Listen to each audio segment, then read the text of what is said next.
গাছ ধরে যেহেতু বিক্রি করে দেওয়া হয়েছে তাই জন্য ওরা একটা কাঁঠালও রাখলো না। আমি একটা চাইলাম, কিছুতেই দিল না। তো মা আমাদের খাওয়ার জন্য গাছে কতগুলো রেখে দিয়েছে, 4-5টা রেখে দিয়েছে, ওটা আমরা খাবো আর আমাদের পিসিদের দেওয়া হবে। গুড মর্নিং বন্ধুরা, সবাই আছেন কেমন? আশা করি নিশ্চয়ই ভালো আছেন। আমি এখন গেটের সামনে এসেছি, কাঁঠালপাড়া দেখছি, তো ঘর মুছছিলাম, সব ছেড়ে গেটের সামনে চলে এলাম। তো কাঁঠাল চাইলাম, একটা রেখে দিতে বললাম, কিন্তু কিছুতেই দিল না। যেহেতু গাছ ধরে দেয়া হয়েছে ওরা সব পেরে নিয়ে চলে গেল।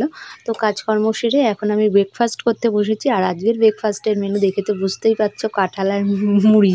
এই কদিন আমার এই দিয়েই ব্রেকফাস্ট হয়ে যাচ্ছে। যেহেতু মা আজকে কোনো টিফিন করতে পারেনি, দেরি হয়ে গেছিলো, তাই জন্য আমি মুড়ি কাঁঠাল খেয়ে এখন রওনা দিয়েছি, পড়াতে যাচ্ছি।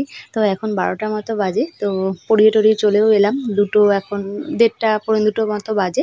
তো গাছের ডালপালাগুলো সব কাটা হয়েছে, এখনও পরিষ্কার হয়নি, বাবা ওগুলো পরিষ্কার করে দেবে। তো খাওয়া টাওয়া হয়ে গেছে, খুব ঘুম পাচ্ছিল।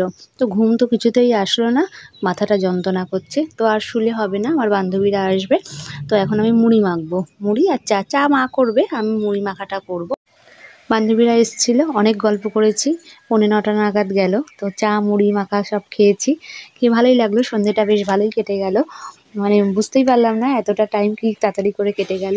তো এখন রান্নাঘরে আবার চলে এসেছি, হেনা গুলাতে চলে এসেছি। যেহেতু কালকে শনিবার, আর শনিবার হলেই তো আমি মাথায় হেনা করি, সেটা আমার অনেক বন্ধুরাই তো জানো তোমরা।